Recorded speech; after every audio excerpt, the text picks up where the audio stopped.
जय हिंद दोस्तों, जय हिंद बच्चों। मानव एक गतिशील प्राणी है जो अपनी आवश्यकताओं की पूर्ति के लिए बहुत सी एक्टिविटीज करता है। तो आज के अपने टॉपिक को हम वहीं से शुरू कर रहे हैं और समझते हैं सबसे पहले भी आर्थिक क्रियाएं हैं वो किन्हें कहा जाता है। एक अच्छा प्रश्न भी बन सकता है, मानव के वो क्रियाकलाप, वो एक्टिविटीज जिनसे आय प्राप्त होती है, इनकम प्राप्त होती है, उन्हें आर्थिक क्रियाएं कहा जाता है। मुख्यतः 4 प्रकार की आर्थिक क्रियाएं होती हैं: प्राथमिक क्रियाएं, द्वितीयक क्रियाएं, तृतीयक क्रियाएं और चतुर्थ क्रियाएं। आगे जाकर आप एक बात और भी सुनने को आपको मिलेगी भी, पंचम प्रकार, जो कि वास्तव में इस तृतीयक क्रियाकलाप का ही एक प्रकार है। इसलिए हम मुख्य जब प्रकार की बात आती है तो हम ये कहते हैं भी आर्थिक क्रियाएं मुख्यतः 4 प्रकार की होती हैं। इस 5वें अध्याय में हम प्राथमिक क्रियाओं के बारे में, 6ठे चैप्टर में हम द्वितीयक क्रियाओं के बारे में और 7वें चैप्टर में हम तृतीयक और चतुर्थ जो क्रियाएं हैं, जो व्यवसाय हैं, उनके बारे में समझेंगे। तो चलिए आज शुरू करते हैं हम प्राथमिक क्रियाओं से। भी प्राइमरी एक्टिविटीज है वो किसे कहते हैं और इसमें क्या क्या चीजें शामिल रहती है, कौन से जो व्यवसाय हैं वो इसके अंदर शामिल रहते हैं। चलिए सबसे पहले समझते हैं इसकी परिभाषा को। मानव प्राकृतिक संसाधनों का सीधा उपयोग करके अपनी आवश्यकताओं की पूर्ति करता है, तो ऐसा व्यवसाय, ऐसी क्रियाएं हैं वो प्राथमिक क्रियाएं कहलाती है, प्राइमरी एक्टिविटीज कहलाती है। और जो प्राइमरी एक्टिविटीज है या जो व्यवसाय है, ये प्राकृतिक जो संसाधन है हमारी, जो प्रकृति प्रदत्त हैं, जैसे जलवायु, भूमि की बनावट, मिट्टी, वनस्पति है, वो इन पर डिपेंड करती है। यानी प्राथमिक व्यवसायों की, यानी इन गतिविधियों का जो निर्धारण है वो प्राकृतिक संसाधन है वो ही करते हैं। इन प्राथमिक व्यवसायों से हम भोजन और उद्योगों के लिए कच्चा माल है वो प्राप्त करते हैं। तो ये तो हुई सामान्य बात भी प्राइमरी एक्टिविटीज क्या है। एक चीज और बता दूं, ये प्राइमरी एक्टिविटीज जब करता है कोई भी व्यक्ति, तो वो उस काम को करने के लिए अपने घर से बाहर जाता है। तो इसलिए इन व्यवसायों से जुड़े हुए जो लोग होते हैं, जो श्रमिक होते हैं, उनको रेड कॉलर श्रमिक कहा जाता है। अब बात करें प्रमुख प्राथमिक क्रियाएं हैं वो कौन कौन सी है। तो यहां आप पहले तो नाम समझिएगा वो कौन कौन सी 7 एक्टिविटीज हैं जो मुख्यतः इसके अंदर शामिल रहती है। नंबर 1 है आखेट यानी शिकार करना, 2 नंबर पे है संग्रहण, 3 नंबर पे मछली पकड़ना, लकड़ी काटना, पशुपालन, कृषि और खनन। ये 7 जो एक्टिविटीज है ये प्राइमरी एक्टिविटीज के अंतर्गत मुख्य मानी जाती है। बात करें हम आखेट यानी शिकार की, तो आदिकाल से ही मानव अपने भोजन की प्राप्ति के लिए जंगली पशुओं का शिकार करता रहा है। शिकार वो लकड़ी या पत्थर के बने हुए औजार जो होते थे या जो तीर कमान है उनकी सहायता से करता रहा है। और जनजातीय क्षेत्रों में आज भी ये इस कार्य को, इस एक्टिविटीज को किया जाता है। दूसरा आता है संग्रहण यानी गैदरिंग करना, इकट्ठा करना। इसके अंतर्गत क्या है, इसमें यह है भी मानव अपनी रोटी, कपड़ा, मकान की जो आवश्यकताएं होती है उन आवश्यकताओं की पूर्ति करने के लिए वो जंगली पौधे और जो कंदमूल है उनका संग्रहण कर लेता है। तीसरी बात करें मछली पकड़ने की, तो जो समुद्र तटीय जो इलाका होता है तो वहां आज भी मछली पकड़ने का कार्य है वो किया जाता है, क्योंकि वहां पर और तो काम है वो सारे गौण हैं, मुख्य काम तो तटीय क्षेत्रों में मछली पकड़ना ही हो सकता है।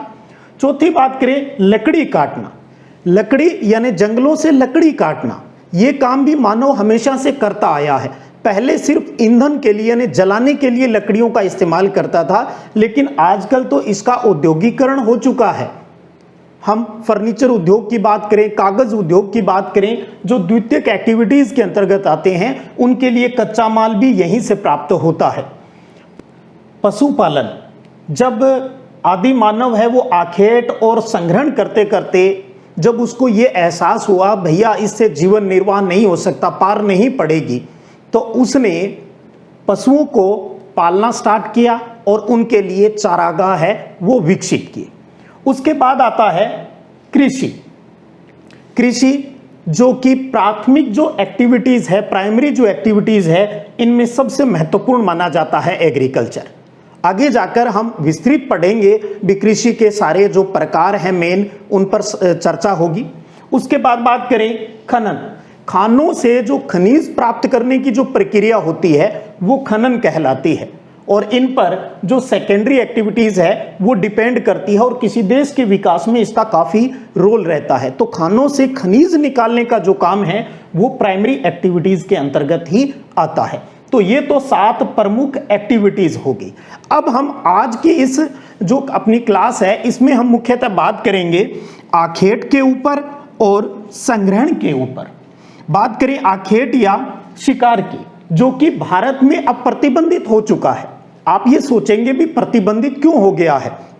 इसका कारण ये है भी अवैध रूप से जब जंतुओं का शिकार होने लगा है तो बहुत से जंतुओं की प्रजातियां या तो लुप्त हो चुकी है या वो संकटापन्न है, यानी संकट यानी खत्म होने की कगार पर है। तो इसलिए भारत सरकार ने शिकार के ऊपर पूर्णतः प्रतिबंध है वो लगा दिया है। लेकिन जनजातीय जो क्षेत्र हैं विश्व के अलग अलग क्षेत्रों में, वहां पर थोड़ा बहुत आज भी ये जीवन यापन के लिए आखेट है वो किया जाता है। तो आखेट और संग्रहण की एक बात आप अच्छे से दिमाग में सेट कर लीजिएगा, और वो ये है भी ये दोनों कार्य ही, चाहे आखेट और संग्रहण, ये विश्व के प्राचीनतम ज्ञात प्राथमिक क्रियाएं हैं।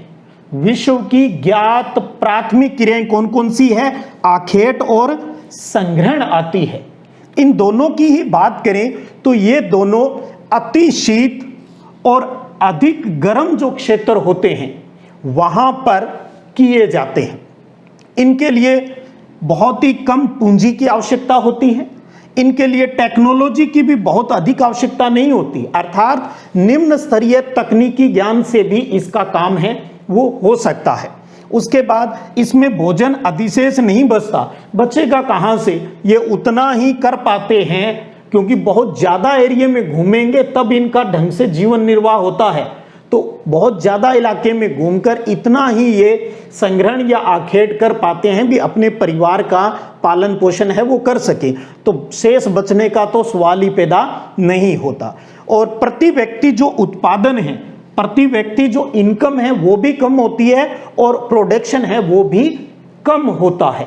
तो ये आखेट और संग्रहण से जुड़े हुए कुछ तथ्य हैं। आप अभी इनका स्क्रीनशॉट ले लीजिएगा, फिर टॉपिक को आगे बढ़ाते हैं। चलिए अब समझते हैं विश्व मानचित्र के ऊपर भोजन संग्रह के जो वैश्विक क्षेत्र है।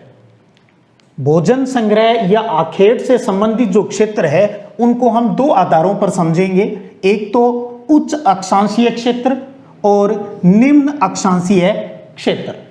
तो पहले बात करें उच्च अक्षांशीय क्षेत्र, जो यानी 60 से अबव वाले जो एरिया है, उत्तरी कनाडा, उत्तरी यूरेशिया और दक्षिणी चिली है। निम्न अक्षांश वाले यानी जो कर्क और मकर रेखा के बीच वाले जो क्षेत्र हैं उसमें Amazon basin, Congo basin, Australia और दक्षिणी पूर्वी एशिया के आंतरिक भाग है वो शामिल रहते हैं। अब देखते हैं नक्शे के ऊपर, विश्व मानचित्र के ऊपर। तो सबसे पहले तो आप थोड़ा सा अपना जो मानचित्र का जो नॉलेज है उसको दोहरान कर लें। विश्व मानचित्र के बीचों बीच में जो रेखा खींची गई है उसे 0 डिग्री भूमध्य रेखा या विषुवत रेखा बोलते हैं। उत्तरी 23.5 डिग्री उत्तरी अक्षांश को कर्क रेखा और 23.5 डिग्री दक्षिणी अक्षांश को मकर रेखा कहा जाता है। कर्क और मकर रेखा के बीच का ये जो क्षेत्र होता है ये कहलाता है उष्ण कटिबंधीय क्षेत्र कहलाता है। इसके ऊपर इधर शीतोष्ण और ऊपर ही ऊपर है वो शीत कटिबंध होता है। तो ये तो आपके सामान्य जो बातें आपको पता है वो थी। अब बात करें उच्च अक्षांशीय क्षेत्र कौन से हैं जहां पर भोजन संग्रह का कार्य किया जाता है। तो आप देखेंगे ये कनाडा है, तो उत्तरी कनाडा और ये उत्तरी यूरेशिया जो साइबेरिया क्षेत्र है, यहां पर हमेशा बर्फ जमी रहती है। ये शीत प्रदेश है जहां पर मुख्यतः एस्किमो जनजाति निवास करती है और ये बर्फ के घर बनाकर रहती है जिन्हें इग्लू कहा जाता है। और ये आखेट और भोजन संग्रहण इनका मुख्य आर्थिक जो कार्य है वो होता है। तो उत्तरी कनाडा और उत्तरी यूरेशिया के अंदर भोजन संग्रह वाली जनजातियां निवास करती है। इसी प्रकार दक्षिणी गोलार्ध में बात करें तो जो दक्षिण चिल्ली क्षेत्र है, दक्षिणी चिल्ली क्षेत्र है, यहाँ के लोग भी भोजन संग्रहण का कार्य करते हैं। अब बात करें निम्न अक्षांशीय क्षेत्र, तो आप देखिएगा करक और मकर रेखा के बीच वाले ये क्षेत्र हैं, उष्ण कटिबंधीय जो क्षेत्र हैं। यहां समझिए ये दक्षिणी अमेरिका है। दक्षिणी अमेरिका की एक प्रमुख नदी है अमेजन, तो उस नदी के आसपास का जो भी क्षेत्र है वो कहलाता है अमेजन बेसिन। तो इस अमेजन बेसिन के अंदर रहने वाली जो जनजातियां हैं, जो लोग हैं, वो भी भोजन संग्रह का कार्य करते हैं। इसी प्रकार आप देखेंगे ये अफ्रीका महाद्वीप है। अफ्रीका महाद्वीप की प्रमुख नदी है कांगो नदी, जिसे जायरे नदी भी कहा जाता है। और कांगो के आसपास, इस नदी के आसपास का क्षेत्र ये सारा हो गया कांगो बेसिन। तो इस कांगो बेसिन के अंदर जो जनजाति निवास करती है वो भी भोजन संग्रहण का कार्य करती है। इसी प्रकार ऑस्ट्रेलिया के कुछ आंतरिक क्षेत्रों में भी ये जनजातियां निवास करती हैं। इसी प्रकार आप देखेंगे दक्षिणी पूर्वी एशिया के जो देश हैं उनके आंतरिक भागों के अंदर भी इसी प्रकार से भोजन संग्रहण का कार्य है वो किया जाता है। तो ये तो था भोजन संग्रह के वैश्विक क्षेत्रों को मानचित्र की सहायता से समझना। एक चीज और आप यहां अच्छे से समझ लीजिएगा, भोजन संग्रह के ये जो वैश्विक क्षेत्र हैं मुख्यतः यही वो क्षेत्र है जहां आदिकालीन जीवन निर्वाहन की जो कृषि, जिसको हम स्थानांतरित कृषि कहते हैं, स्थानांतरित कृषि, वो भी इसी क्षेत्र में की जाती है। तो आगे जाकर इसी बात को हम पुनः दोहराएंगे भी, जहां पर भोजन संग्रह का कार्य होता है वहीं पर स्थानांतरित कृषि का कार्य भी किया जाता है। तो जैसे ऊपर हमने की शीत प्रदेशों में एस्किमो जनजाति, उसी प्रकार कांगो बेसिन या इधर आसपास रहने वाली बुशमैन जो जनजाति है, कालाहारी मरुस्थलीय क्षेत्र की जो बुशमैन जनजाति है, वो भी इसी प्रकार से भोजन संग्रहण का कार्य है वो करती है। तो इसके साथ आपने एक चीज और बताऊं, आपने कभी च्युइंगम खाई होगी, च्युइंगम खाई होगी तो आपने देखा होगा खाने के बाद एक रबड़ नुमा पदार्थ है वो आपके मुंह में बच जाता है। तो क्या आपको पता है वो क्या होता है? तो जानिएगा उसको भी, वो होता है चिकल। चिकल, चिकल क्या है? एक प्रकार का चबाने वाला गोंद होता है जो किससे प्राप्त होता है? जेपोटा वृक्ष से। जेपोटा वृक्ष के दूध से इस चिकल को प्राप्त किया जाता है। फिर इसके अंदर जो शर्करा है या कोई विशेष फ्लेवर डालकर है वो च्युइंगम के रूप में बाजार में बेची जाती है। तो उम्मीद करता हूं इस जानकारी से भी आप लाभान्वित होंगे। अब आप स्क्रीनशॉट ले लीजिए, फिर आगे बढ़ते हैं। अब तक आपने जान लिया है भी आदिकाल से ही मानव आखेट और संग्रहण के माध्यम से अपना जीवन निर्वाह है वो करता रहा है। आखेट क्योंकि अब प्रतिबंधित है, तो संग्रहण की बात करें तो जीवन निर्वाहन के साथ साथ अब आधुनिक समय में, इस मॉडर्न टाइम में भी भोजन संग्रह के कार्य का व्यापारीकरण हो गया है, बाजारीकरण हो गया है। इसके अंतर्गत क्या बातें आएगी भी? बाजारीकरण का मतलब क्या हो गया? बिजनेस का उद्देश्य क्या हो गया? इसमें क्या करता है अब मानव, जो कीमती पौधे हैं उन कीमती पौधों की पत्तियां, छाल और औषधीय पौधों को बाजार में बेचने के उद्देश्य से संग्रह करता है। पहले जीवन निर्वाह के लिए था, लेकिन अब लाभ कमाने के उद्देश्य से यह कार्य है वो मानव कर रहा है। इसके अलावा क्या पौधे के विभिन्न भागों का ये उपयोग करते हैं, जैसे छाल से, जैसे आपने याद होगा सिनकोना पौधे की छाल से है वो मलेरिया की जो दवाई है वो कुनेन बनाई जाती है। तब हम एग्जाम्पल के रूप में यहाँ कह सकते हैं भी छाल से कुनेन है, या चमड़ा तैयार करने में इसका इस्तेमाल किया जाता है। पत्तियों की बात करें तो पत्तियों से पेय पदार्थ जैसे अपनी चाय, कॉफी हो गई, दवाइयाँ बनाई जाती है, शक्तिवर्धक पावर देने वाली जो चीज़ें हैं वो इससे बनाई जाती है, पौधों की पत्तियों से। इसी प्रकार पौधों के रेशों से कपड़ा बनाया जाता है, जैसे कपास के जो रेशे हैं उनसे कपड़ा बनता है। तनों की बात करें तो तनों से बलाटा है वो तैयार होता है, गोंद है वो तैयार होता है। आपको पता है इनके भी वृक्ष हैं। बलाटा गोल्फ देखा है आपने, गोल्फ की जो गेंद होती है उसका जो कवर है वो बलाटा से ही तैयार किया जाता है। और ये व्यापारीकरण तो हो ही रहा है। हमने कहा जीवन निर्वाह करता था, अब व्यापारीकरण करने लग गया, लेकिन फिर भी बाजार में ठीक है कुछ लाभ वो कमा रहा है, लेकिन अगर वर्ल्ड लेवल के ऊपर इस संग्रहण की बात करते हैं तो इसकी ज़्यादा इंपॉर्टेंस है वो अब नहीं है। इसके कारण हैं, कारण एक तो क्या है कि इनसे जो प्राप्त जो प्रोडक्ट होता है वो विश्व बाजार में कंपटीशन नहीं कर सकता। यानी बाजार के अंदर जब ये चीज जाएगी, क्योंकि जब आदमी मेहनत करके लेके आएगा, पहली बात तो वो कॉस्टली होगी, नेचुरल चीज है वो कॉस्टली होगी, आर्टिफिशियल चीजें लोगों को मिल रही है सस्ती में, तो इसलिए ज्यादा ये कंपटीशन वहां पर नहीं कर पाता और कृत्रिम उत्पादों ने इसका स्थान ले लिया है। यही बात एक तरीके से दोनों में एक ही बात है भी। आजकल आर्टिफिशियल चीजें, याद करो सुना होगा आपने कभी, जो आदमी भोजन है वो पत्तल में खाता था और अब क्या हो गया, अब तो डिस्पोजल आ गया हर जगह। तो यानी कृत्रिम चीजें हैं वो अब यूज होने लग गई है।